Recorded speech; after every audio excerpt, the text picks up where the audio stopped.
Isolation and a heady mix of hormones and fear provide the perfect setting for bloody revenge. In the attic of a rural cabin, two teenagers are making out.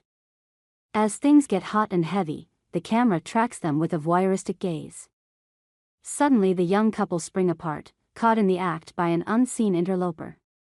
Then the knife comes out, delivering the classic slasher movie punishment for sex.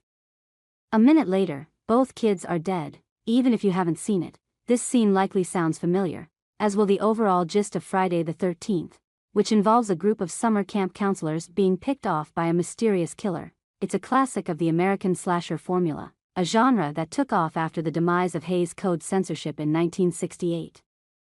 Texas Chainsaw Massacre and Black Christmas both arrived in 1974, with John Carpenter's Halloween coming out in 1978. Thanks to Friday the 13th, 1980, summer camps became a popular recurring location. Of course, popularity doesn't necessarily denote artistic merit. The 1980s slasher movies were frequently accused of being exploitative and misogynistic, with contemporary reviews labeling Friday the 13th shamelessly bad and nauseating. Gene Siskel and Roger Ebert singled it out as a notably unpleasant example of the genre. However, that didn't stop the masked killer Jason Voorhees from becoming a Hollywood juggernaut, slicing and dicing his way through 11 sequels. Meanwhile, other filmmakers released a slew of copycats: Madman, The Burning, Sleepaway Camp, Twisted Nightmare, enthusiastically butchering a generation of fictional campers.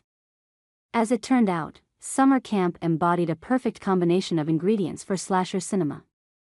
First off, there's the secluded setting. You want that isolation, you want your characters separated from mainstream society, explains film critic John Kenneth Muir, author of horror films of the 1980s. Crucially though, sleepaway camps aren't too secluded. They're close enough to civilization that the characters can seek help from what Muir calls a useless authority, an incompetent cop or feckless boss who ultimately leaves the heroes to fend for themselves. Campfire stories provide a built-in expository device to introduce the villain, and the camp counselors supply a ready-made cast of scantily clad young victims. And as Muir points out, the location is littered with convenient weapons. You've got the archery contest. You have things like canoes and oars to separate people even further from the center of the action. Above all, summer camp is relatable. Like the suburban babysitter premise of Halloween. Movies like Sleepaway Camp transformed a bastion of middle-class normalcy into a thrilling gore-fest. Representing many Americans' first taste of life without parental supervision, summer camp offered an accessible combination of familiarity and fear. According to historian Leslie Paris, author of Children's Nature, The Rise of the American Summer Camp, the first sleepaway camps appeared in the late 19th century. Initially they were a male-only phenomenon, overlapping with the tenets of muscular Christianity, which associated masculinity and fitness with spiritual purity. These early camps tackled a growing concern that elite boys were growing soft in cities like New York and Boston. And an experience of rugged outdoor adventure would whip them into shape. Over the next few decades, camps began catering to a wider range of demographics, introducing city kids to nature in a controlled environment. For many kids of this earlier period, just going away from home could be kind of scary, explains Paris. So there's a long history of summer camp being associated with childhood fear, whether that involved practical concerns about wild animals and dark forests, or the tradition of telling spooky stories around the fire. Campfire tales inevitably fed into the summer camp horror genre, often drawing from dubious Native American folklore or rumors about fictitious murderers like the Hook Man.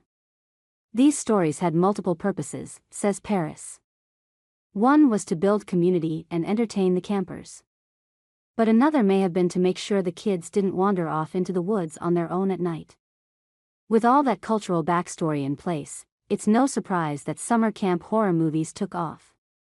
The real question is why this happened in the 1980s, and not before.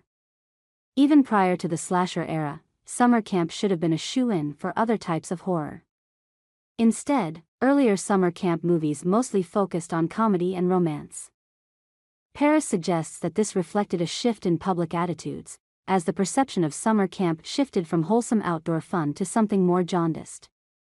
John Kenneth Muir, meanwhile, sees summer camp horror as a product of the Reagan era, representing a reassertion of conservative values and Old Testament draconian beliefs. The paradigm of these films is really Vice precedes Slice and Dice, mere notes, highlighting summer camp's reputation as a place of sexual awakening. It makes sense for these teen characters to hook up and smoke weed, but as soon as they do, they're almost instantly punished by the boogeyman. Adding to the Old Testament undertones, these films often link their villains with the perils of nature.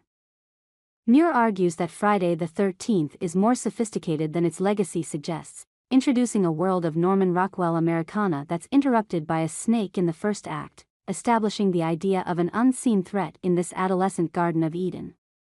When a thunderstorm takes out the lights, it's almost like God is abetting these killers to get these sinning teenagers. This blend of conservatism and exploitation drew criticism at the time, overlapping with complaints about gratuitous nudity and violence. However, 1980s slashers also cemented the final girl archetype, a female lead who defeats the villain through her own ingenuity.